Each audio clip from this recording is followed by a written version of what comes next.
تو جواب دینے میں ہوتا ہے. وہ سوچتا ہے ابھی پڑھا ہے نہیں پڑھا, دوبارہ دیکھتے ہو جواب بھی آ چکا ہوتا ہے, مطلب کی چیز آ گئی نا. تو یہ بھی جائز نہیں, یہ بھی جائز نہیں.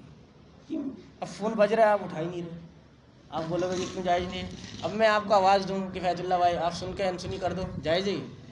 واٹ فون میں بھی تو یہی ہو رہا ہے, اور فون کرا جا رہا ہے میں جواب ہی نہیں دے رہا. تو بہت سی اس طرح کی چھوٹی چھوٹی گناہ ہیں, چھوٹے چھوٹے ہمارے لیے عذاب کا ذریعہ ہے, پھنسنے کا ذریعہ ہے. ہمارا ذہن اس طرف جاتا ہے. اب آپ بولو گے ذکر فضیلت بیان کر دی اور آگے گناہ پھرا کے ایسا پھنسا دیا گناہوں میں, اب اس سے بچے کیسے ہیں؟ بھائی جب بیماری بتاؤ تو اس کا علاج بتانا چاہیے. جب بیماری بتا دے ڈاکٹر صاحب کافی ہو گیا, علاج بتانا چاہیے. تو اس کا علاج حدیث میں ہے. اس کے علاج یہی ہے جو شروع سے میں بولتے ہوئے آ رہا ہوں, وہ ہے ذکر اللہ. آپ نے فرمایا انسان ایک گناہ کرتا ہے, اس کے دل میں سیاہ دبا لگ جاتا ہے, پھر سیاہ دبا لگتا ہے, پھر سیاہ دبا لگتا ہے, پھر وہ دبا لگتے لگتے گناہ کو گناہ نہیں سمجھتا. جیسے ہم غیبت کرتے ہیں اور کیا بولتے ہیں, غیبت تھوڑی کر رہا ہوں, پھر کیا کر رہا ہے, اس کی باتیں بتا رہا ہوں, وہ ایسا ہی ہے. آپ نے فرمایا اسی کو غیبت کہتے ہیں, اسی کو غیبت کہتے ہیں. اور جو اس کے اندر نہیں ہے وہ تو بہتان, اس کا ہی باپ ہے. وہ کیا ہے, اس کا ہی باپ ہے. ہم کہہ رہے ہیں غیبت تھوڑی کر رہا ہوں, اس کی بات کو ویسے ہی ہے, وہ ایسے ہی اس کی بات کر رہا ہوں, اس کی بات کر رہا ہوں. تو اس کا یہ مطلب ہوا نا, اس کو گناہ نہیں سمجھ رہے. اور ہم نمازی بھی ہیں, صوفی صاحب بھی ہیں, تبلیغی صاحب بھی ہیں, مولوی صاحب بھی ہیں, سب ہیں, لیکن یہ بھی ہے نہیں. اللہ بچائے. اب سوچیں, سوچنا چاہیے کہ ہم کس طرف جا رہے ہیں, کیوں نہیں ہو رہا. اس کی وجہ یہ حدیث کے اندر ہے, سیاہ دبا لگنے سے دل گناہوں سے پریشان نہیں ہوتا. پھر آدمی لحاظ نہیں رکھتا, یہ باپ ہے, یہ بھائی ہے, یہ بہن ہے, یہ اماں, یہ پڑوسی ہے, یہ بچہ ہے, یہ کون ہے. بس وہ سمجھتے میں ہی ہوں. مروت میں شاید کوئی کچھ نفع حاصل کرنے کے لیے لحاظ کر لے, ورنہ کوئی کیا ہو گیا یار اگر میں نے ایسا بول دیا تھا, کیا بولتے ہیں, کیا ہو گیا ایسا بول دیا تھا. اور بعض تو ایسے خطرناک قسم کے ہوتے ہیں, دوسرا بولتے ہیں بھائی معافی مانگ لے, اور بھائی معاف کر دے یار, بول دیا تو کیا ہو گیا, معاف کر دے. معافی مانگ رہا ہے, ڈانٹ رہا ہے. میں نے دیکھا ابھی اس کو سلنڈر مارا, اس کے ٹانگ میں تکلیف ہو گئی, وہ کیا کہہ رہا ہے, ابھی غلطی ہو گئی نا, معافی تو مانگ رہا ہوں تیرے سے, اور کیا کروں. معافی مانگ رہا ہے یا مار رہا ہے یار, بیچارہ منہ دیکھ رہے ہیں, معافی مانگ رہا ہے, کیا کر رہا ہے, یہ معافی مانگ رہا ہے. یہ حال ہے اللہ معاف. یہ کیوں, دل کی سیاہی کی وجہ سے. دل کی سیاہی مرد ہو یا عورت ہو, مرد ہو یا عورت ہو, دونوں میں مسئلہ ہے. آپ صلی اللہ علیہ وسلم نے کسی ایک کے لیے نہیں فرمایا. اس کا حل کیا ہے, کثرت سے ذکر اللہ کرنا, کثرت سے ذکر اللہ کرنا. اور جس طرح جسمانی بیماری کے لیے ہم علاج کرتے ہیں, ڈاکٹر ڈھونڈتے ہیں, اس کے پاس جاتے ہیں, 10 ڈاکٹروں میں سے ایک ڈاکٹر سمجھ میں آتا ہے, پھر اس کے پاس جاتے ہیں, یہ نہیں سمجھ میں آ رہا, پھر اس کے پاس جاتے ہیں. اسی طرح یہ جو ہماری بیماریاں نا, بد نظری کرنا, بد نظری کرنا, اسی طرح جھوٹ بولنا, بدگمانی کرنا, یہ تو ایسا ہی, تو خود ہی خود سوچ رہے ہیں. غیبت کرنا, کینہ رکھنا, بغض رکھنا, اسی طرح حسد کرنا, اسی طرح کے مختلف گناہ یہ دل میں سیاہی ڈالتا ہے. ان سب کا علاج ضروری ہے. اس کا علاج کیا ہے, کسی اللہ والے سے دوستی کر لے, ان سے اصلاحی تعلق قائم کر لے, ان سے رابطے میں رہے, ان کو بتائے کہ بھائی حضرت میرا مسئلہ یہ ہے, میں جہاں بیٹھتا ہوں مجھے خارش ہوتی ہے زبان میں غیبت شروع کر دیتا ہوں. میں جہاں کوئی پوچھتا ہے کوئی بات, بلا وجہ جھوٹ بول دیتا ہوں. پھر بولتا ہوں یار میں نے تو ایسا جھوٹ بولا, اس کا نہ نفع ہے نہ نقصان ہے. یہ کب جائز ہو گیا بھائی, یہ کب جائز ہو گیا, نہ نفع ہے نہ نقصان ہے. شیطان کے ہیلے دیکھو یار, بولتا ہے بھائی میں نے ایسا جھوٹ بولا, نہ اس کو نقصان ہو نہ نفع ہو, بتاؤ. اور ایک جھوٹ کے لیے 100 جھوٹ بولنا پڑتا ہے. جھوٹ تو مذاق میں بھی جائز نہیں ہے. ہاں ایسا نہیں کہ میں نے تو مذاق کیا تھا, میں نے تو بات کرتے ہیں نا, جھوٹ بول دیتے, وہ جا کے اس سے لڑ رہا ہے, اس کو پتہ چلا کس نے بولا تھا, فلانا نے بولا تھا. اب وہ آیا, فلانا تو نے ایسے بولا, ابھی میں نے تو مذاق کیا تھا. تیری مذاق نے تو گھر اجاڑ دیا بھائی, تو گناہ کون لے گا بھائی. مذاق کسی حال میں بھی ایسا صحیح نہیں ہے. تو بھائی اس کا حل یہی ہے, کسی اللہ والے سے دوستی کر لے, مرد ہو یا عورت ہو, کیونکہ آپ صلی اللہ علیہ وسلم نے مردوں کو بھی اصلاح کی اور عورتوں کو بھی. اب عورتیں ڈھونڈیں گی کوئی پیرنی صاحب آ جائیں, پیرنی ویرنی ہوتی نہیں ہے شریعت کے اندر, یہ میں آپ کو بتا دوں. بدنی ہوتی ہیں, عامل ہوتی ہیں, پیرنی نہیں ہوتی. اور یہ ان نے آخرت تباہ کرنا ہے, عاملوں نے آخرت بنانا نہیں ہے. آپ ان کے پاس جائیں گے, جاتے ہی وہ آپ کو 10 بیماریاں دکھا دیں گے, یہ ہو گیا, وہ ہو گیا, وہ ہو گیا, وہ ہو گیا, وہ ہو گیا. عورتوں میں زیادہ مسئلہ ہے. ذرا سا کچھ ہو جائے گھر میں, کسی عامل کے پاس چلی جائے گی, گھر میں ایسے مسائل ہو رہے ہیں,